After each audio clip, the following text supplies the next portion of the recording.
IAS और PCS exam से जुड़ा हुआ साक्षात्कार चरण आप सभी की परीक्षा का निर्णायक चरण होता है। इससे जुड़े हुए कई सारे पक्षों पर हमारी विस्तृत चर्चा हो चुकी है। इससे पहले मैंने आपको कई सारे प्रश्न लिखवाए थे कि किस प्रकार के प्रश्न आमतौर पर सामान्यतः पूछे जाते हैं। ये तो सामान्य प्रश्न थे, कुछ विशेष प्रश्न भी पूछे जाते हैं जो आपके सब्जेक्ट से जुड़े होते हैं, जो करंट अफेयर्स से जुड़े होते हैं। कई सारी चीज़ें आप लोगों को जो है पूछी जाती हैं।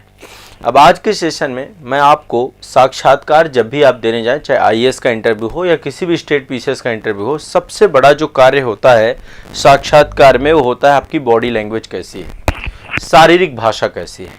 आमतौर पे आप देखेंगे जो कम्युनिकेशन होता है वो वर्बल और नॉन वर्बल दोनों तरीके का होता है, भाषिक और अभाषिक।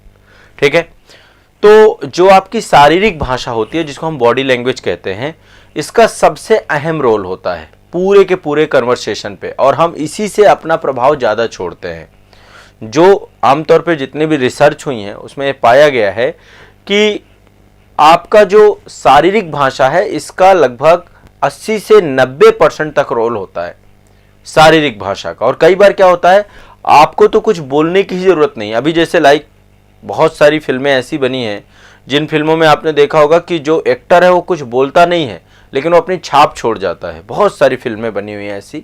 तो शारीरिक भाषा सबसे प्रभाव डालती है, सबसे ज़्यादा प्रभाव डालती है किसी भी कन्वर्सेशन में।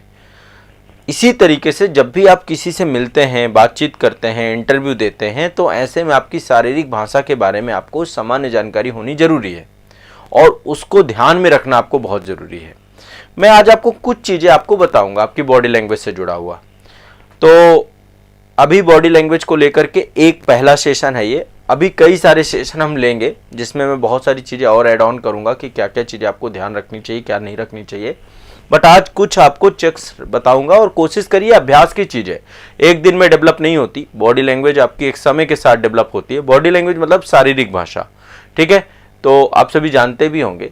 तो आपको मेरा पूरा प्रयास ये रहेगा कि आपका जो व्यक्तित्व है वो धीरे धीरे निखरता चला जाए, है ना। देखिए आमतौर पे होता क्या है, आप एक तो सामान्य परिस्थितियां होती हैं, दूसरा दबाव की स्थिति होती है। कई बार क्या होता है ना कि आपको किसी एक सिचुएशन में डाल दिया जाए, परिस्थिति में डाल दिया जाए, तो आप प्रेशर में आ जाते हैं। तो मुद्दा है कि आप व्यवहार कैसा करते हैं, आप सामान्य स्थिति में व्यवहार कैसा करते हैं और दबाव में आकर के व्यवहार कैसा करते हैं। ऐसा तो नहीं है कि आप बहुत ज़्यादा इरिटेट होने लगते हैं किसी चीज़ को लेकर के। बहुत सारे लोग क्या होता है ना, तुरंत इरिटेट होने लगेंगे। तो धैर्य है आपके अंदर, पेशेंस है या नहीं है, ये सब चीज़ें पता कैसे चलेंगी, आपसे कुछ प्रश्न पूछे जाएंगे और आपके शारीरिक हाव भाव ये चीज़ बता देते हैं। ठीक है, तो आज के सेशन में हम जो है बॉडी लैंग्वेज का क्या इंपॉर्टेंस है इंटरव्यू पे, इस पे कुछ बात करेंगे। इसके बाद देखिए, अभी तो जितने मैंने क्वेश्चन आपको लिखवाए हैं, काफ़ी सारे प्रश्न लिखवाए हैं और काफ़ी सारे प्रश्नों को लेकर मैं डिस्कस करूंगा आने वाले समय पे। ठीक है, क्योंकि इंटरव्यू बोर्ड में उस समय करंट में जो चल रहा होता है उससे भी बहुत सारे क्वेश्चन पूछे जाते हैं। जो करंट में मुद्दे चल रहे होते हैं उनको कैसे आप समाधान कर सकते हैं उसको लेकर के भी आपसे कई बार आपके पक्ष जाने जाते हैं आमतौर पे। तो सही शारीरिक भाषा का आपको विकास करना है। ठीक है, अब जब सही शारीरिक भाषा आप में आएगी तो आपको जो है एक तो अपने अंदर सेल्फ बिलीव आएगा, है ना, अपने ज्ञान में विश्वास होगा। ठीक है, अहंकार आपका खत्म हो जाएगा, आपके अंदर एक कॉन्फिडेंस आ जाएगा, मतलब उत्साह आ जाएगा आपके अंदर एक आशावाद आ जाएगा। तो ये सब चीज़ें धीरे धीरे धीरे धीरे होंगी और फिर आपकी शारीरिक भाषा में भी सुधार होगा। तो शारीरिक भाषा में कुछ पक्षों को मैं आपको लेकर के यहाँ पे चलूँगा। अब देखिए, आप मुझे देख रहे होंगे, मैं क्लास ले रहा हूँ, तो क्लास लेकर के मैं बाहें चढ़ा करके क्लास ले रहा हूँ। ये हर एक चीज़ का मतलब है, आप देखेंगे हर एक चीज़ का मतलब है। हम जब इस तरीके से रहते हैं इसका मतलब कुछ और है। यदि हम इसी चीज़ को अपनी बाहें चढ़ा लें, अपनी बाहें आप कब चढ़ाते हैं, कई बार आप अपनी बाहें चढ़ाते हैं ना, ऐसे करके बाहें चढ़ाते हैं, अरे जल्दी जल्दी बाहें चढ़ाएंगे। तो ये एक तरीके से आपका एक डिफेंसिव नेचर दिखाता है ना, रक्षात्मक संकेत दिखाता है। आमतौर पे देखा जाए जब कन्वर्सेशन करना है तो अपनी बाहों को ऊपर नहीं चढ़ाया जाता।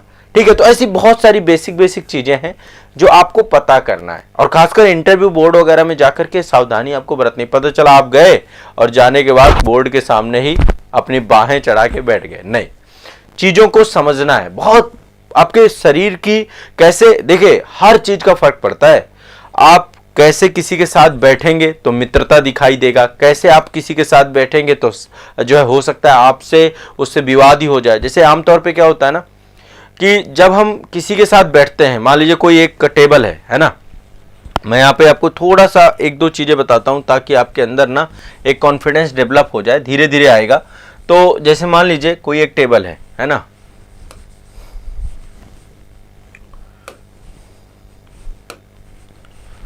अब यहाँ पे टेबल में आप लोग कुछ इस तरीके की टेबल है, इस तरीके से टेबल है, ठीक है। यहाँ पे ये बीच में टेबल रखी हुई है और चारों तरफ आप यहाँ पे बैठ रहे हैं। एक पर्सन यहाँ पे बैठा हुआ है ना, यहाँ पे कोई बैठा हुआ है पर्सन, यहाँ पे कोई बैठा हुआ है। अच्छा एक चीज देखते हैं, इंटरव्यू बोर्ड में क्या होगा, यहाँ पे पैनल बैठा होगा आपके साथ, ऐसे सामने 4 से 5 लोग बैठे होंगे और सामने आप जाकर के बैठे होंगे आमतौर पे। तो ये एक डिस्कशन की मुद्रा है आमतौर पे देखें तो।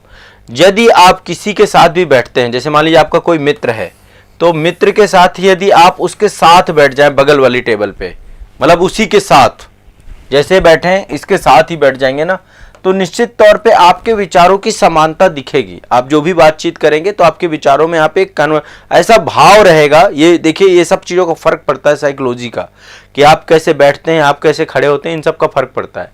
और वहीं आप इसके सामने बैठ जाइए, यदि आप 2 मित्र हैं आमने सामने खड़े होकर के बात करिए तो हो सकता है आपकी बातों में विरोध दिखे, लेकिन यदि आप साथ बैठ करके कन्वर्सेशन करेंगे ना अगल बगल, तो बातों में विरोध नहीं होता, सहमति का भाव भी होता है। तो आमतौर पे कई बार क्या होता है ना, जब भी हमें डिस्कशन करना होता है ये देखना भी होता है, पर इंटरव्यू बोर्ड के सामने तो ऐसा पॉसिबल नहीं है। वहां तो आपको सबको जो है एड्रेस करना है, डिस्कस करना है।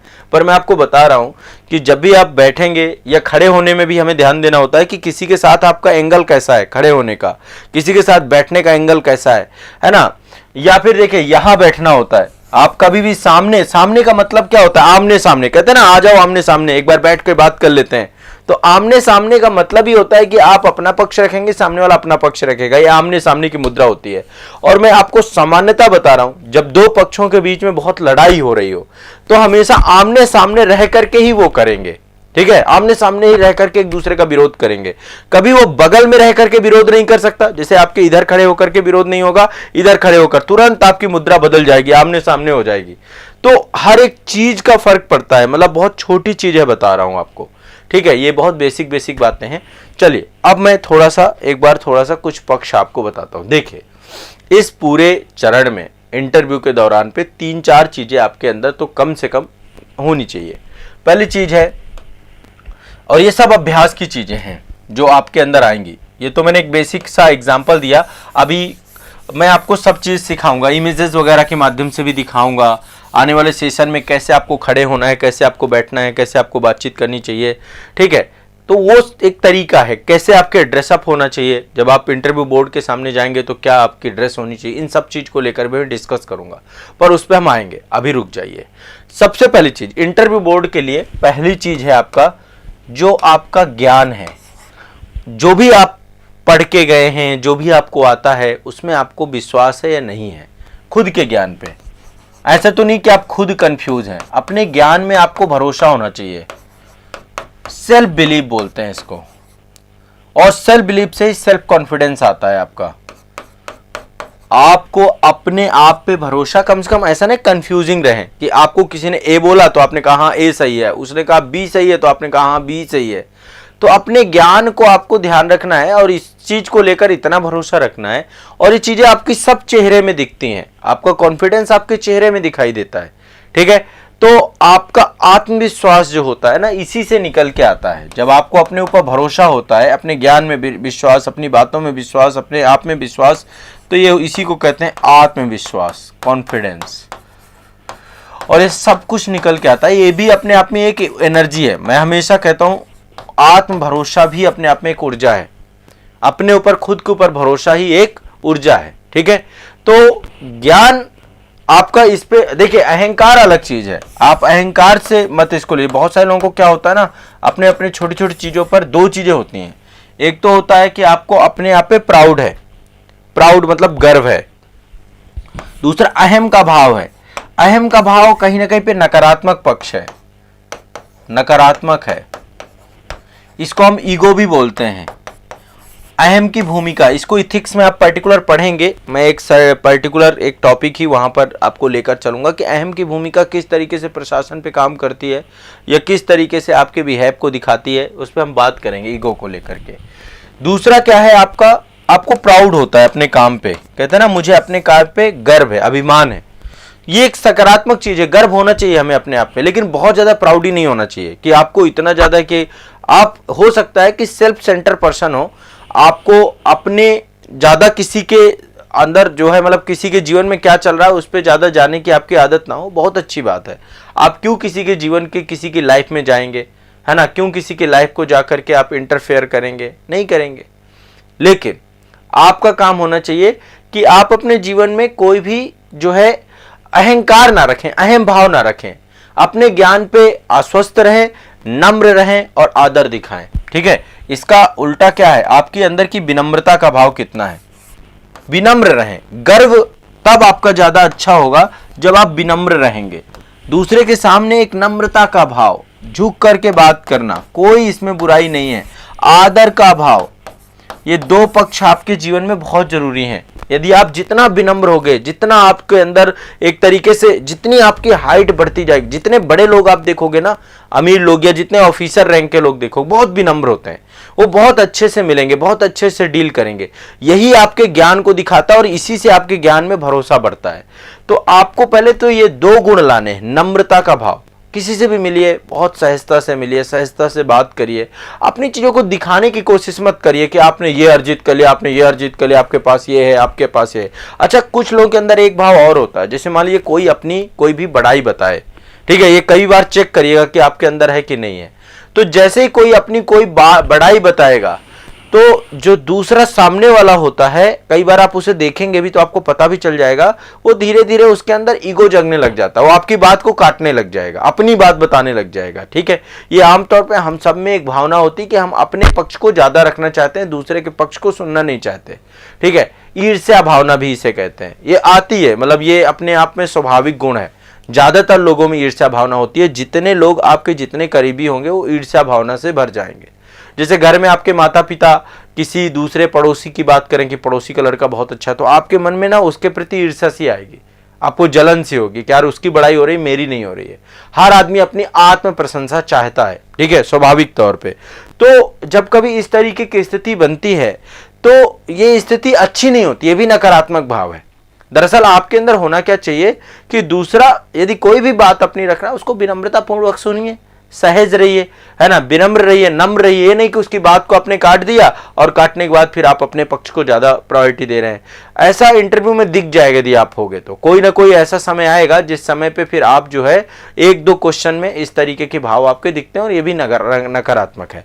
मैं चाहता हूँ छोटी सी छोटे विषय पे बात की जाए और छोटे से छोटे मुद्दे को रिजॉल्व किया जाए। ठीक है, तो अपने ज्ञान में भरोसा कैसे होगा, जब आप विनम्र और आदर दोनों कार्य करने लग जाएंगे। विनम्रता से क्या होगा, आप में एक भाव ये आ जाएगा कि मुझे ऐसा नहीं सब कुछ आता है। अहम क्या करता है, अहम कहता है मैं ही सब कुछ हूं, मैं ही सर्वे सर्वा हूं, ये मैं की भावना लेकर के आता है। विनम्रता मैं की भावना ले जाती है, वो एक्सेप्ट करने को तैयार होता है कि मैं सर्वज्ञ नहीं हूं, है ना, मैं सर्वज्ञ नहीं हूं, मेरे में भी कमियां हो सकती हैं।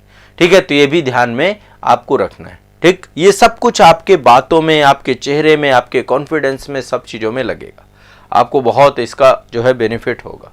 ठीक है, आपके व्यक्तित्व में दिखेगा धीरे धीरे।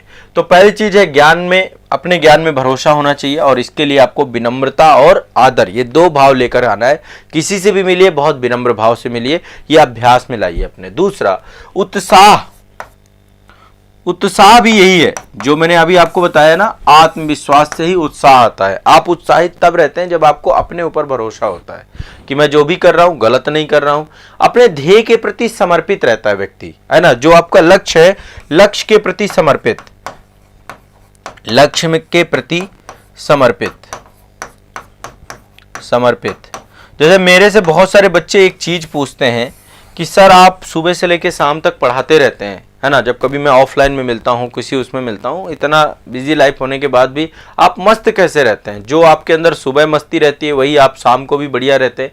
सिर्फ एक रीज़न है, अपने काम से मतलब, अपने लक्ष्य के प्रति पूरी तरीके से डेडिकेट होना, सुबह से लेकर शाम तक काम करना। यदि आप मतलब मुद्दा वही है कि उत्साह आपके अंदर तब रहेगा जब आप अपने लक्ष्य को सर्वोपरि मानेंगे, उस पर डाउट नहीं करेंगे, उस पर संदेह नहीं करेंगे।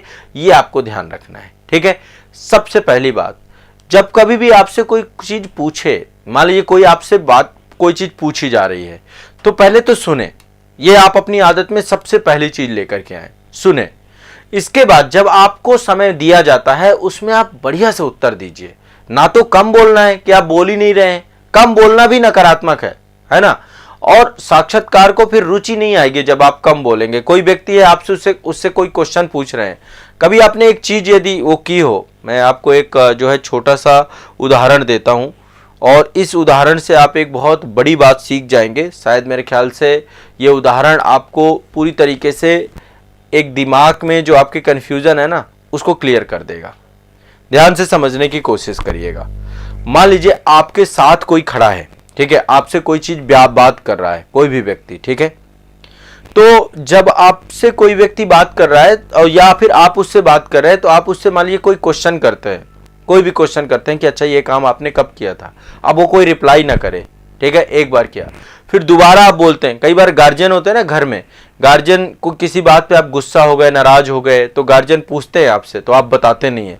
फिर वो बड़े तेज आवाज में आपसे बोलेंगे भैया आप ही से बात हो रही है, आप ही से पूछा जा रहा है, कोई दूसरा से नहीं पूछा जा रहा है ना। बच्चे होते हैं ना छोटे छोटे, कभी छोटे बच्चों से बैठ करके आपने बात की हो तो छोटे बच्चे गुमसुम हो जाएंगे। जैसे उनसे कोई चीज में डांट पड़ी तो बोलेंगे नहीं, शांत हो जाते हैं, गुमसुम हो जाएंगे, एकटक देखते रहेंगे, है ना। उनको पता है बड़ा है, इससे कुछ बोल नहीं सकता हूं, बोलूंगा पीट देगा, तो वो शांत हो जाते हैं।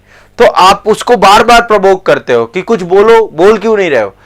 अब आप खुद होती है, आप इरिटेट हो जाते हैं। बहुत कम टाइम पे यदि कोई व्यक्ति सही से जवाब ना दे तो आपके अंदर इरिटेशन आती है। इसलिए कम बोलना भी नकारात्मक है, इतना पर्याप्त बोलना सही है जितना जरूरी है, ठीक है। आप किसी व्यक्ति से तभी तक रुचि बना सकते हैं। अच्छा, ये चीज आमतौर पे एक सामान्य सी बात और भी होती है, घरों में होती है, रिश्तों में होती है। जैसे हमें कोई बात चुभ गई ना तो हम चुपचाप हो जाते हैं, हम बोलते नहीं है। हमारे उत्तर प्रदेश में कई जगह बोलते कहते मुंह फुला के बैठ गया। मुंह फुला के बैठने का मतलब है कि अब मुंह से कोई बातचीत नहीं करेगा, बस गुस्सा हो गया। हस्बैंड वाइफ के बीच में चीजें चलती हैं, वो मुंह फुला के बैठ जाते। दोस्तों के बीच में होता है, आपका कोई ना कोई मित्र ऐसा जरूर आपको जीवन में मिलेगा जो, और वो उससे बहुत इरिटेशन सी होती है, मतलब कुछ लोगों को बहुत इरिटेशन होती है ना। हमारे एक मित्र थे, मतलब मैं आपको जो है छोटी सी बात बताता हूँ। उनके साथ क्या था कि जब कभी हम डिस्कशन करते थे, अब तो वो एक बड़े पद में है, तो आर्गुमेंट बहुत होता था, मतलब हर बात पे आर्गुमेंट करते थे। कोई एक छोटी सी बात हुई तो उसमें बहुत सारी उनकी प्रॉब्लम्स होती थी। तो हमने एक सिद्धांत निकाला था, नमक का सिद्धांत। नमक का सिद्धांत क्या था हमारा कि जैसे मान लीजिए कि जैसे किसी व्यक्ति को क्या होता है ना, हर बात में कमी निकालने की आदत होती है। तो हमने कहा कि जो है मान लीजिए, अब ये मजाक में ही लीजिए चाहे जैसा भी लीजिए, उनके लिए हमने नमक का सिद्धांत इसलिए निकाला, हमने कहा इसको जो है 5 स्टार होटल पे भी लेके चले, वहाँ पे भी खाना निकालें तो अपना नमक लेकर के बैठता है। ये उसमें नमक कहता है, इसमें नमक ज़्यादा है, इसमें ये कम है। आमतौर पे बहुत सारे लोग ऐसे होते हैं। तो जीवन में नमक लेकर के नहीं बैठना, हर जगह पे मस्त रहना है। कोई किसी से कमी हो जाती, कुछ भी हो जाती है, आप अपना स्वभाव क्यों तोड़ते हैं। अब आपको लगता है हमारा स्वभाव ही ऐसा है ना, हम गुमसुम हो जाते हैं। दरअसल ये जो लोग गुमसुम हो जाते हैं ना, इनको समझ में नहीं आता है कि रिप्लाई क्या करें, अब कैसे चीजों को हैंडल करें। इन्होंने ये चीज सीखी नहीं होती है ना। जैसे मान लीजिए कोई मुद्दा होने के बाद आप गुमसुम होकर बैठ गए, तो गुमसुम होने का मतलब ये है कि वो मैटर को हैंडल नहीं कर पा रहा। दरअसल ये होती है मैटर। तो ये एक नकारात्मक भाव है, इसको भाव को भी आपको अपने अंदर से हटा देना चाहिए। मुंह फुला के आपको नहीं बैठना चाहिए, ठीक है। तो हाँ, मतलब थोड़ा सा क्या होना चाहिए कि लाइफ में आपके सामने जो है व्यक्ति है, कोई भी मुद्दा है, उसमें इतनी प्रतिक्रिया आपको जरूर देनी है। प्रतिक्रिया देना बंद नहीं करना होता है, ये भी बहुत जरूरी होता है ना। चलिए, वो धीरे धीरे चीजें हो जाएंगी। आपको मैं यही एक एक भाव आपको समझाऊंगा जो आपके जीवन में जरूरी होगा।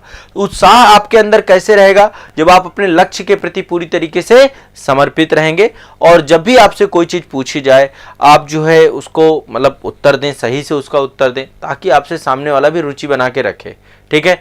आप यदि नहीं बोलेंगे, देखो एक छोटा सा उदाहरण है, आपके चेहरे में यदि मुस्कान रहे तो सामने वाला आपको देखते ही क्या करेगा, मुस्कुराएगा, बिल्कुल मुस्कुराएगा। यदि आप किसी को बिल्कुल गुस्से से ऐसे देखते रहें, आंखें मतलब ऐसे तो सामने वाला भी क्या होगा, धीरे धीरे वो भी उसको एक तो या तो आपसे बोलेगा यार बेकार आदमी है, या तो वो भी उतना ही गुस्सा हो जाएगा, सामने वाला भी वही प्रतिक्रिया करेगा। तो जैसा आपका स्वभाव होगा, जैसा आपका नेचर होगा, सामने वाला भी वैसा हो जाएगा। यदि आप थोड़ा सा खुश मिजाज व्यक्ति हैं, आपके अंदर जो है एक मतलब होता है ना, कहते हैं यार इससे मिलने के बाद मजा आ गया, है ना, कितना मस्त आदमी है, तो वो वाला भाव आपके अंदर एक होना जरूरी है। ठीक है, अब मुद्दा है यहाँ पे, क्वेश्चन है कि आईएएस साक्षात्कार के दौरान अपनी शारीरिक भाषा के विकास के लिए क्या करें और क्या ना करें। कुछ पॉइंट बताऊंगा, सारे पॉइंट एक साथ नहीं बता सकता हूं, धीरे धीरे ही पॉइंट बताऊंगा। 5 से 10 पॉइंट आपको आज अभी डिस्कस करूंगा। ठीक है, आईएएस या कोई भी स्टेट पीएससी एग्जाम दे रहे हैं, इसमें साक्षात्कार में शारीरिक भाषा की भूमिका, ये सब अपने आप में एक पर्टिकुलर टॉपिक है।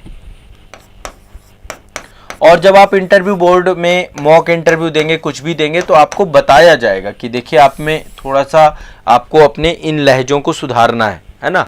आप ज़्यादा बोलते हैं, आप हंसते हैं बीच बीच में, या आप बीच बीच में टोंकते हैं, या आपने मतलब हर चीज़, बैठने का तरीका कैसा, सब कुछ मॉक इंटरव्यू में इन चीज़ों को भी बताया जाता है आपका। ठीक है, तो एक एक चीज़ करके मैं आपको थोड़ा सा 3-4 पॉइंट बताऊंगा। सबसे पहली बात, जब भी कोई भी प्रश्न का उत्तर देना, अपने चेहरे में एक छोटी सी मुस्कान जरूर रखें। मतलब मुस्कान वो वाली नहीं रहनी चाहिए, कुटिल मुस्कान, है ना, जैसे मान लो सामने वाला कुछ पूछ रहा है और आप इस तरीके से मुस्कुरा रहे हैं कि अरे तुम्हें क्या आता है, सब कुछ तो मुझे ही आता है।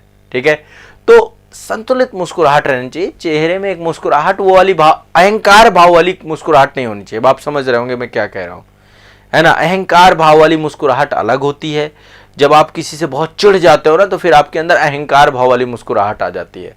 और आई कांटेक्ट का बहुत बड़ा योगदान होता है। जब भी हम किसी से बात करें, मान लीजिए अभी मैं आप लोगों से बात कर रहा हूं, आंख इधर करके बात कर रहा हूं, कई बार क्या होता है यहाँ पे कैमरा लगा हुआ है देखो, और मैं खुद इस बात को देखता हूं कि कैमरे में कई बार क्या होगा, मेरा आई कांटेक्ट टूट जाता है। और मैं देखो लगातार मैं आई कांटेक्ट आपके कैमरे के साथ बना के रखूंगा ना, तो क्या होगा कि आपको लगेगा यार सर हमें देख रहे हैं, घूर रहे हैं, ऐसा भी हो सकता है। लगातार घूरना नहीं है किसी को। आई कांटेक्ट होता कैसे, जैसे मान लीजिए 10 लोग बैठे हैं हमारे सामने, बोर्ड में भी आपके 4-5 लोग बैठे होंगे। आई कांटेक्ट हर एक मतलब 10, 5, 15 सेकंड के बाद चेंज होता रहता है। जितने भी लोग हैं उनमें चेंज होता रहेगा। और एक चीज और बताऊं, हम आंखों में आंखें देख करके कभी किसी से बातचीत नहीं करते। हम किसी से बात करके देखना, पूरी तरीके से आप आंखों में आंखें डाल के बात नहीं कर पाएंगे। वो हो सकता है मुश्किल से 5 सेकंड 10 सेकंड के लिए ही आई कांटेक्ट बनता है। हम जब कभी किसी से बात करते हैं ना, आप वो देखेंगे, फिर थोड़ी देर बाद आप फेस देखने लग जाएंगे, या फिर आपका थोड़ा सा, तो वो जरूरी है। ऐसा नहीं कि आप आंखों में आंखें डाल के ऐसे करके बात कोई नहीं करता है। आई कांटेक्ट की जरूरत है। बिना आई कांटेक्ट के आपको, लेकिन जब आप किसी से बात करें, मान लीजिए आप 5 लोग बैठ के आपसे बात कर रहे हैं, तो आपको सबको एड्रेस करना होगा। ये नहीं कि एक आदमी से लग गए आप बात करने में, बाकियों से आपको कोई मतलब नहीं है। 2 बैठे हैं तो 2 लोगों से आई कांटेक्ट बनाना है। यदि 3 लोग बैठे हैं, जैसे यहां पे मैं हूं और कैमरा है और आप लोग मुझे देख रहे हैं, तो आप देखते होंगे मैं कैमरे को देखता हूं, फिर थोड़ी देर के लिए इधर देखा, फिर कैमरे में आ गया, फिर इधर देखा, फिर कैमरे में आ गया। ऐसा नहीं हो सकता कि मैं ऐसे करके आपको बस लगातार क्लास कराते जाऊं। तो आई कांटेक्ट का मतलब ये नहीं है कि हमें जो है, आई कांटेक्ट का मतलब नहीं किसी चीज को घूरना है, ये देखना है, बट ये है कि कांटेक्ट आपका पर्टिकुलर कुछ सेकंड बाद चेंज होता रहना चाहिए और फिर वापस आ जाना चाहिए। इतना भी नहीं कि बहुत लंबा चला गया। तभी ऑडियंस आपके साथ इंगेज रहेगी। जो भी व्यक्ति आपसे कुछ, आप जिससे बात कर रहे हैं उस पर प्रभाव छोड़ पाएंगे। तो आई कांटेक्ट का बहुत बड़ा रोल है। आई कांटेक्ट पे एक मैं पर्टिकुलर सेशन भी लाऊंगा, कुछ इमेजेस के माध्यम से ही आने वाले समय में आपको सिखाऊंगा। तो आई कांटेक्ट का बहुत बड़ा रोल है। हाँ,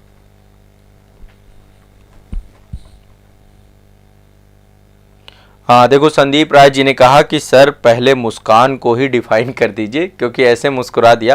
देखो, सामान्य रहिए, बहुत ज्यादा चेहरे में गंभीर भाव, ऐसा नहीं कि बिल्कुल आपको आमतौर पे देखो यूपीएससी की तैयारी करने वाले, स्टेट पीसीएस की तैयारी करने वाले बच्चों से मिलो ना, वो बहुत सिंसियर होंगे। सिंसियर होना चाहिए, लेकिन आपको मिलने के बाद ऐसा ना लगे कि देश के प्रधानमंत्री आप ही हैं, इतना दबाव है आपके अंदर, इतना प्रेशर है। अरे आप प्रधानमंत्री थोड़ा ना है देश के, आप प्रिपरेशन कर रहे हैं, प्रिपरेशन करिए, मस्ती में रहिए। एक जो मस्त वाली भूमिका होती है ना, किसी से भी मिल रहा है, थोड़ा अभ्यास करिए इस बात को लेकर के। मैं अब कोई ऐसा नहीं कह सकता, अभी मैं इसको लेकर के कुछ इमेजेस में आपको दिखाऊंगा अभी आने वाले समय पे।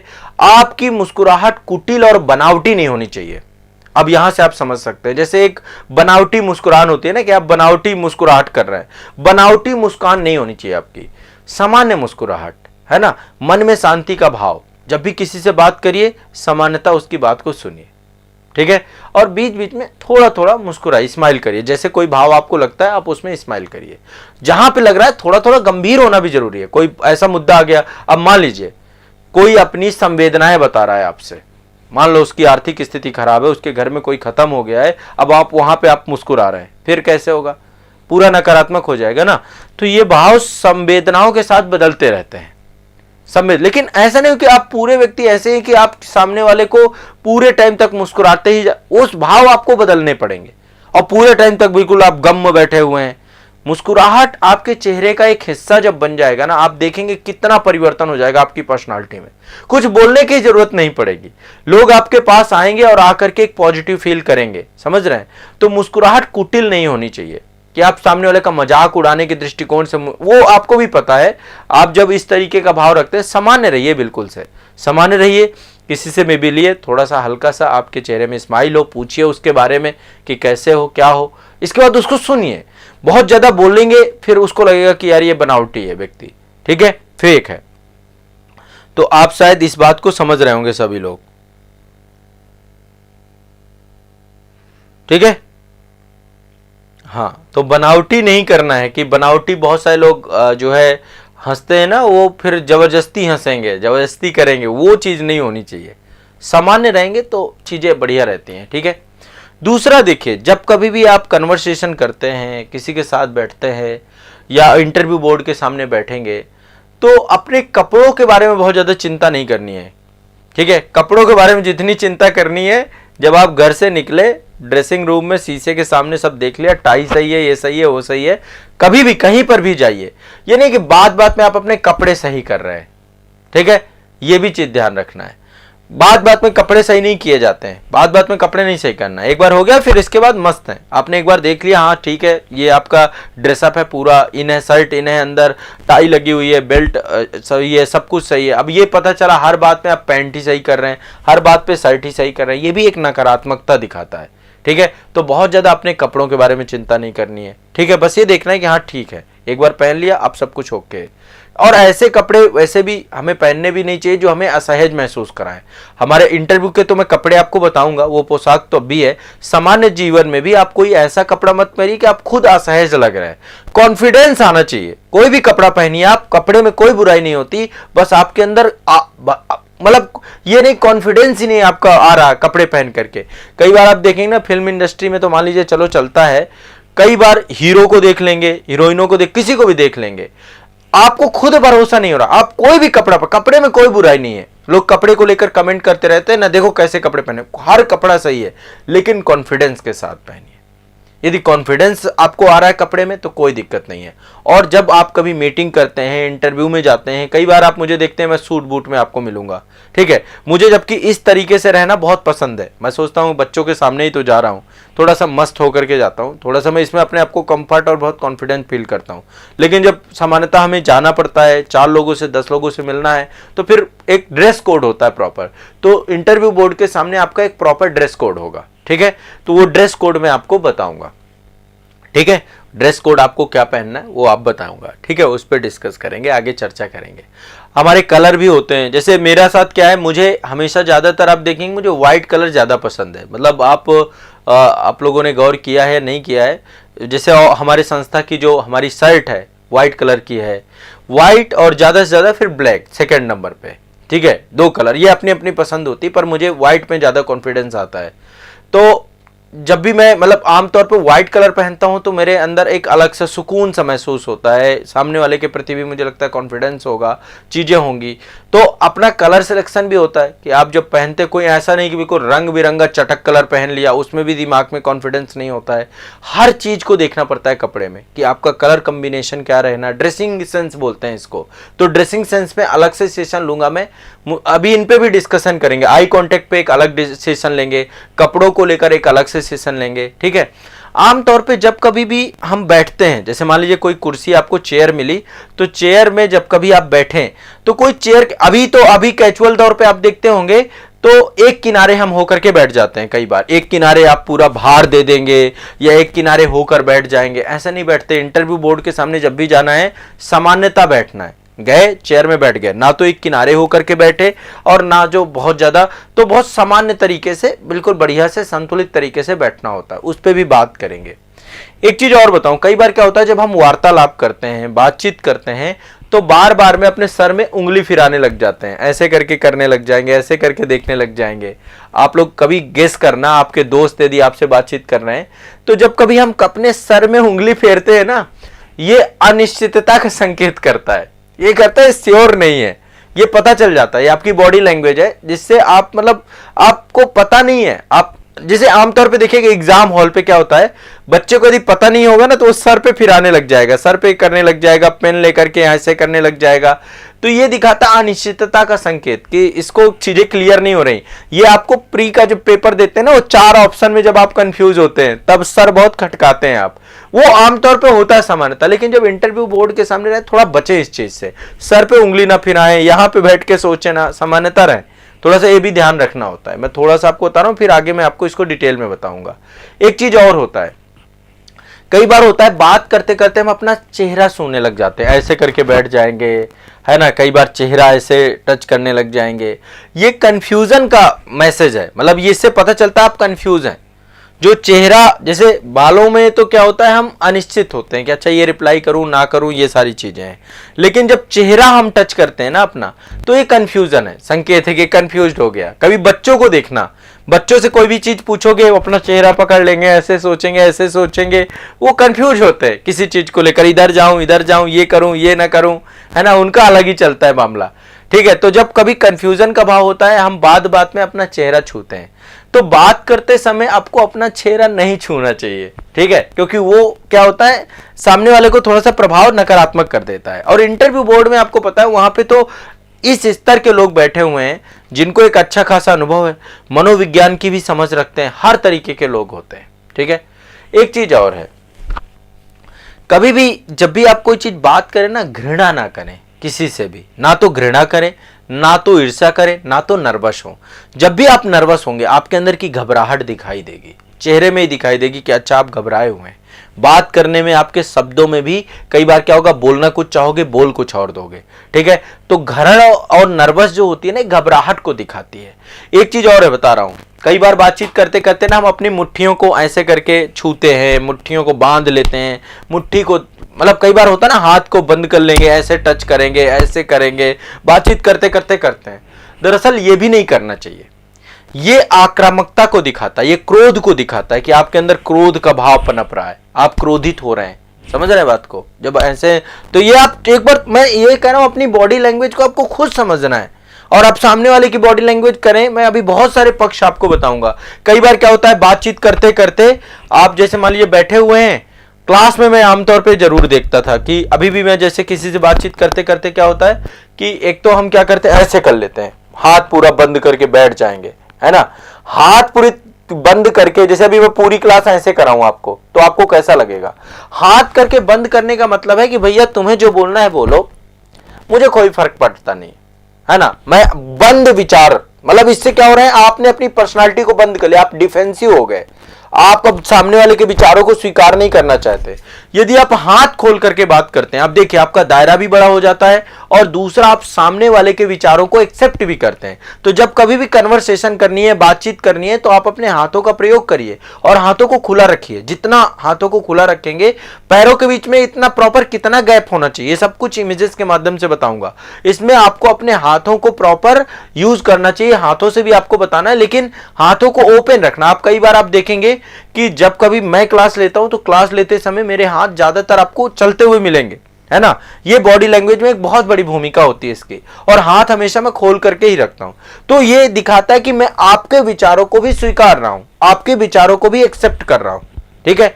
कई बार क्या होगा, जैसे मान लीजिए आप बैठे हुए हैं, कोई व्यक्ति पीछे की तरफ जाए, जैसे मान लो कुर्सी में बैठा हुआ है और पीछे टेक ले ले पीठ में ऐसे करके, वो भी मतलब बोर हो रहा है, वो बोर होना भी दिखा रहा है कि आपकी बातों से उसको कोई सरोकार नहीं है, आप चाहे जो बोलते रहें। जैसे आप कन्वर्सेशन कर रहे हैं, 5-6 लोग बैठे हुए हैं या कोई ज्यादा लोग बैठे हैं, तो आप देखेंगे आधे से ज्यादा लोग पीठ टेक ले रहे हैं, पीछे की तरफ जा रहे हैं, कुछ अपना ये ऐसे करके बैठे हुए हैं। यदि आप थोड़ा सा बॉडी लैंग्वेज के बारे में समझ रखें ना, तो आप समझ जाएंगे कि ऑडियंस का रुचि हो रही कि नहीं हो रही। हमेशा यदि आपको सामने वाले से कन्वर्सेशन करना है और उसके साथ इन्वॉल्व होना है, तो हल्का सा उसकी तरफ, थोड़ा सा आप सीधा बैठिए, लेकिन जब वो बात करे तो पीछे की तरफ नहीं जाना, हल्का सा आगे की तरफ रह करके ही उसकी बातों को सुनना है और बातों को उसके रिप्लाई करना है ना। बीच बीच में उसको आपकी शारीरिक भाषा से रिप्लाई करना है आपको, उसको कि आप उसकी बात को सुन रहे हैं। बीच बीच में क्वेश्चन भी पूछना होता है हमें, कि हम कोई चीज पूछ रहे हैं, बातचीत कर रहे हैं, और वो एक तरफा पर चला वही बोले जा रहा है, आप भी बीच में टोकिए। कोई बात वो बोला, उसी से कोई एक, मतलब आपको कोई चीज पूछनी है तो उसी से पूछ भी लीजिए, रुचि लीजिए, पूरी रुचि होनी चाहिए आपकी बात को लेकर के। समझ रहे हैं बात को? देखिए, इंटरव्यू में कोई विवादित क्वेश्चन नहीं होता, दरअसल वो आपके पेशेंस को लेकर के कई सारे क्वेश्चन बनते हैं, उस पर हम बात करेंगे, है ना। पेशेंस आपके अंदर कितना है, आपको यदि कभी कोई एक ऐसी सिचुएशन पे डाल दें जो आपको लगता है कि यार आपके जो है मन में जो है कुछ और चल रहा है, बहुत सारी चीजें हैं, है ना, तो वो अभी मैं बताऊंगा, उसको लेकर के भी कई सारे प्रश्न डालेंगे, आपको ऐसी परिस्थितियों में डालेंगे जहां पे होगा। तो आपको शारीरिक हाव भाव में 3-4 चीजें अभी मैंने बताई। कई बार जम्हाई लेने लग जाते हैं, आपस में बैठेंगे तो बैठ लेते लेते, जैसे मान लो कोई आप किसी से बातचीत कर रहे हैं और सामने वाला जम्हाई ले रहा है, उसे छोड़ दो भैया, वो जाना चाहता है, वो बोर हो रहा है, ठीक है, उसको मजा नहीं आ रहा आपके कन्वर्सेशन में। और कई बार सामने वाला जम्हाई ले, सब कुछ ले, हम जबरदस्ती बताते हैं उसे कि अरे नहीं नहीं, मैं पूरी बात सुन के जा, ऐसे कैसे हो सकता है, पूरी बात बिना सुने कैसे चला जा सकता है, ठीक है। तो ये भी हमें ध्यान रखना है। और जब भी साक्षात्कार में, इंटरव्यू में रहें या किसी से बातचीत करें, पहले उनकी बात को पूरी सुन लें। समझ रहे हैं? कभी भी उनकी बात को, सामने वाले की बात को ठीक करने का प्रयास ना करिए कि आप सर सही नहीं बोल रहे हैं, बाधा उत्पन्न ना करें। जो भी वो बोल रहे हैं उसको सुनिए और फिर रिप्लाई करिए। यदि आपको आता है तो आप उसका उत्तर दीजिए, नहीं आता है तो नहीं बोलिए, खत्म बात। इसमें ज्यादा ये सोचने की जरूरत नहीं कि अरे मुझे तो सब कुछ आना चाहिए, हर गेंद पे मैं सिक्स मारूंगा। हर गेंद पे सिक्स कौन मारता है, ठीक है। अहंकारी शैली नहीं होनी चाहिए आपकी। अति सूक्ष्म शब्दों में आपको जवाब नहीं देना है, पर्याप्त शब्दों में जवाब दीजिए। कैजुअल तरीके से आपको, पहली बात, कैजुअल तरीके से नहीं रहना, अनुचित तरीके से नहीं रहना है, अनुचित तरीके से नहीं बैठना है। बैठने का एक तरीका, तो वो सब चीजें मैं आपको बताऊंगा आने वाले सेशंस में, इमेजेस के माध्यम से आपको कैसे बैठना है। तो शारीरिक भाषा को लेकर आपसे बहुत सारे पक्ष आपको सिखाने का प्रयास मेरा इस सेशन में होगा। इसी को हम इंटरपर्सनल स्किल बोलते हैं, ठीक है, इसी को इंटरपर्सनल स्किल कहते हैं। और ये आपके प्रीलिम्स में भी CSAT वाले चैप्टर में टॉपिक है आपका। तो इंटरपर्सनल स्किल भी आपका इसी सेशन के माध्यम से होता जाएगा, ठीक है। इंटरव्यू के सेशन से ही आपका IPS का टॉपिक भी होता जाएगा। कम्युनिकेशन स्किल भी आपका अच्छा होगा, आपका इंटरपर्सनल स्किल भी अच्छा होगा, आपका डिसीजन मेकिंग भी अच्छा होगा, आपके अंदर की समझ भी अच्छी बढ़ेगी, ठीक है। तो अभी मैं आप लोगों को एक टास्क दे रहा हूं।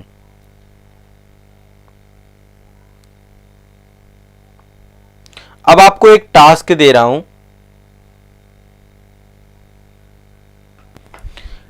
कि आप लोग थोड़ा सा अपनी बॉडी लैंग्वेज को समझिए और उनको नोट डाउन करने की कोशिश करिए कि आप किस परिस्थिति में किस तरीके के एक्ट करते हैं, है ना। जैसे मैंने आपको बताया कि बातचीत करते करते समय ऐसा तो नहीं बालों में ज्यादा हाथ जाता हो, मुंह पे हाथ जाता हो। ये अकेले, जैसे आप कई बार पढ़ते रहते हैं ना, पढ़ते पढ़ते आपको कोई चीज नहीं समझ में आई तो आप उस समय थोड़ा सा अपने आप को रीड करिए, इसको कहते हैं सेल्फ रीडिंग। तो एक सेल्फ रीडिंग करिए, खुद को समझने का प्रयास करिए कि एटलीस्ट आप चलते कैसे हैं। ये थोड़ा ऐसा नहीं कि बहुत ज्यादा, थोड़ा थोड़ा आप देखेंगे ना तो फिर सुधार करेंगे इन पे, ठीक है। अब इनका सही तरीका क्या होगा, क्या क्या चीजें करनी है, क्या नहीं करनी, तो ये सब चीजें मैं आपको पढ़ाऊंगा। एक बुक आती है, मैंने एक बुक बहुत पहले पढ़ी थी, शायद एलन प्लीज की बुक पढ़ी थी, बॉडी लैंग्वेज पे ही किताब थी वो। यहाँ पे किताब है नहीं तो मैं आपको दिखाता जरूर। हाँ, वो शायद मेरे लाइब्रेरी दूसरी जगह पे रखी हुई है, यहाँ पे नहीं है किताब। एक बुक आती है एलन प्लीज की, और भी बहुत सारी किताबें आती हैं बॉडी लैंग्वेज पे, मैंने 3-4 किताबें पढ़ी हैं। तो हम जो है उस किताब के माध्यम से भी मैं आपको कई सारे पक्षों को आपको बताऊंगा, ठीक है, ताकि आपको बेसिक चीज़ें समझ पाएं कि बॉडी लैंग्वेज का कितना रोल होता है, हमें कैसे अपने शारीरिक भाषा, अपने हाव भाव को सही करना है, ठीक है। हाँ, आदत को अभी से सुधारना है। ये आपको क्या लगता है कि अचानक ही सुधर जाएगी? आदत बनाने में टाइम लगता है, थोड़ा सा अपने तरीकों में चेंज लाना है। तो ये धीरे धीरे धीरे धीरे करना है। देखो आम जन जीवन में तो जरूरी है ही है, और कल के दिन आप प्रशासन में जाओगे, एक अधिकारी जो है ना, इंटरव्यू, वैसे इंटरव्यू के बाद जब आपका सिलेक्शन हो जाता है ना, तो फिर आपको वहाँ तो सब कुछ सिखाया जाता है। जब आप जाओगे ट्रेनिंग सेंटर में ना, तो ट्रेनिंग सेंटर में आपको सब कुछ सिखाया जाएगा, है ना। लेकिन हर चीज़ ट्रेनिंग के लिए नहीं छोड़नी ना, पहले से भी आपको चीज़ें पता होनी चाहिए, ठीक है। अब तो सब चीज़ें आपके सिलेबस का हिस्सा हैं। आप खुद देखिए CSAT में सब कुछ डाल रखा है, इंटरपर्सनल स्किल डाल रखा है, कम्युनिकेशन स्किल भी डाल रखा है, आपका डिसीजन मेकिंग भी डाल रखा है। तो ये क्यों डाला है सिलेबस में? कृतिका राज जी, देखो दरअसल क्या होता है ना, इंटरव्यू मैंने मेरे शुरुआती सेशन अभी देखना, मैंने एक प्लेलिस्ट बना दी है आज़ाद IAS एकेडमी के यूट्यूब चैनल पे। वहाँ पर मैंने सारी चीज़ें, कई सारे मुद्दों पे चर्चा की। इंटरव्यू कुछ नहीं, एक सामान्य वार्तालाप है, समान बातचीत है। दरअसल दबाव में इसलिए आ जाते हैं क्योंकि हमें लगता है कि सामने वाला हमें कुछ देने वाला है। देने क्या, पूरा करियर डिसाइड करने वाला है आपका। मान लीजिए अभी इंटरव्यू बोर्ड में ये हो जाए कि किसी शादी में आप जाओ और वही 5 मेंबर खाना खाते हुए मिल जाएं आपको, तो आप डरोगे क्या उनसे? नहीं डरोगे, सामान्यतः बातचीत करके चले आओगे, क्योंकि वहाँ पे आपको पता है इनसे कुछ नहीं चाहिए। दरअसल जब हमें किसी चीज़ की एक आस बंध जाती है ना कि यहाँ पे जाएंगे, कुछ पूछेंगे, उसका रिप्लाई देंगे।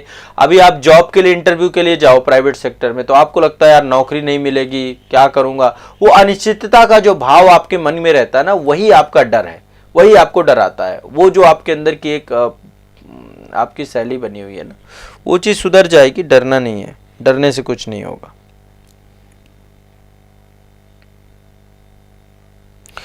ऐसा नहीं है, देखो इंटरव्यू में कुछ तो चीज़ें ऐसी होती हैं जो क्वेश्चन सामान्यतः सभी से पूछे जाते हैं।